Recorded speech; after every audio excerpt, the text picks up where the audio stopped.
About 4 months ago, I dropped a video explaining rare items in GTA Online, and in it I stated this. Then there's the asshole t-shirt. After looking into this shirt a little too deep, it doesn't seem like there was ever a time this shirt was legitimately available. And what I didn't realize when I stated this is I had re-sparked a debate that has been going since 2015. I have the a-hole shirt, it's not a myth. The OG heist used to let the host keep 100%. You used to be able to get it, but they patched it. I have the shirt for taking 100% legitimately. It's been well documented. And if it couldn't get any worse, the rarest item in all of GTA Online is also involved in a decade-long mystery. So, over the last few weeks, I surfed GTA forums, I've scoured countless old videos, and I even enlisted the help of Rockstar themselves in order to finally solve the mystery behind GTA Online's rarest items.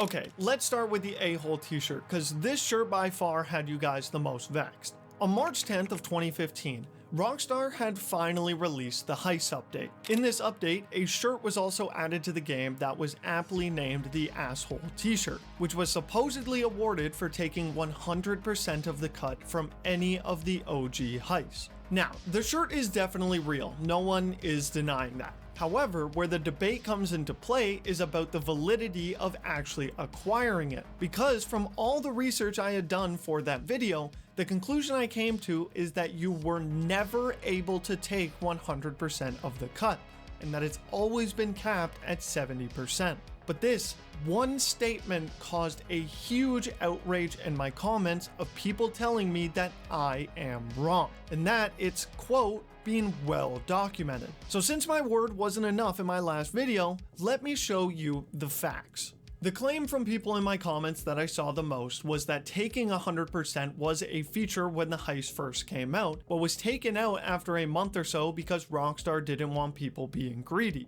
So the easiest way to debunk this would be to find videos from the day of release to see if you could take 100%.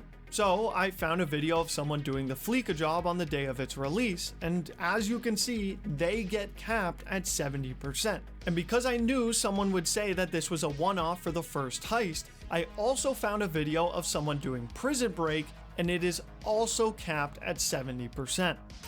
You know, at the end of the day, you just gotta do it for the achievement, you know? You just gotta do it. Wait, selected heist members at the maximum cut. What? And because I wanted to solve this mystery without a shadow of a doubt, I decided to go to the source for this information and asked Rockstar support if there was ever a time where you could get 100% cut in any of the OG heists, and they responded with this.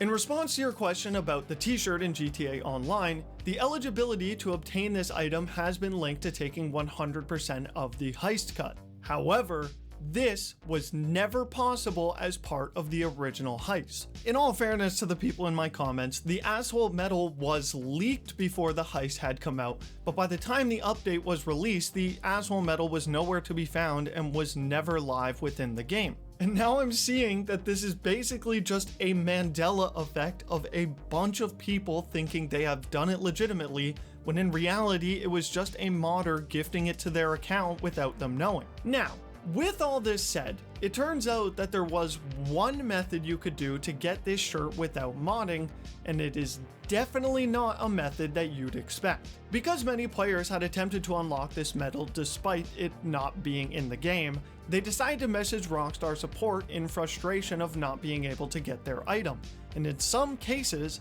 Rockstar would actually just give them the shirt for asking. It didn't work for everyone, and to the people in my comments thinking they can do this now, it only worked for about a month after release. However, there are a lot of documented cases of this working for some people. But because this isn't what I define as a legitimate way to earn this rare shirt, I think my point still stands, that it's never been possible to earn the asshole t-shirt legitimately. Even though I was able to solve this debate around the rarest t-shirt, what I didn't know is there was a whole nother debate around the definitive rarest item in GTA Online's history and whether it even officially exists.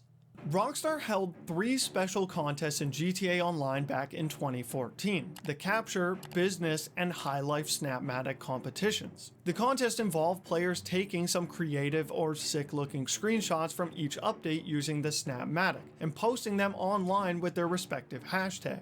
The prize for winning was $1 million in-game, but more importantly, the winners would also receive the rarest item known to GTA Online in its history, the Capture, Business, and High Life license plate. Out of the potentially hundreds of millions of people who have played GTA Online since 2013, only 14 people in the world own this plate, and one of them was banned.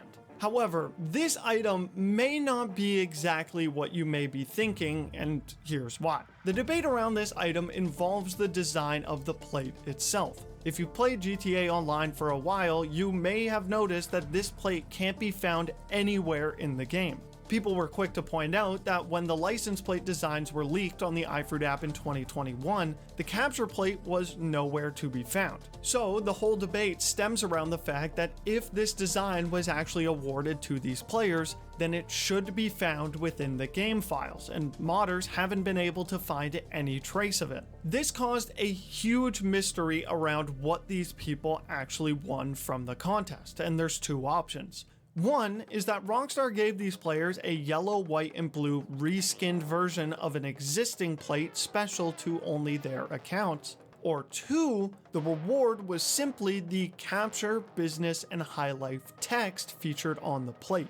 I found it really hard to believe that Rockstar would only give the winners some special text as a reward, because remember, this is a time where only one person could own certain text on a license plate just like a gamer tag, meaning they would technically have a less unique plate than everyone else. But regardless, because it's not in the files, this seemed like the most likely explanation. However, that was until I had come across an old picture posted by someone on the 7sins forums that showed them with this plate on their car. So at this point, I'm beyond confused. Here is a bunch of people telling me that it's just the text that these people won, but then there's a picture of someone using the plate in-game. So there was only one real thing left to do. Try and get in contact with one of the winners to ask them directly about it. But trying to message someone about an item they won 10 years ago in a game they probably don't play anymore was about as useful as Rockstar's anti-cheat.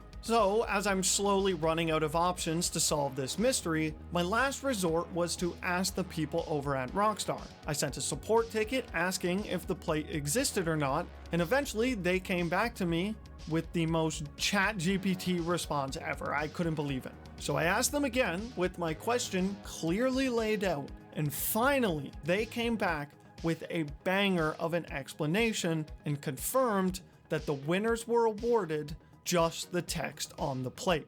Here's what they said.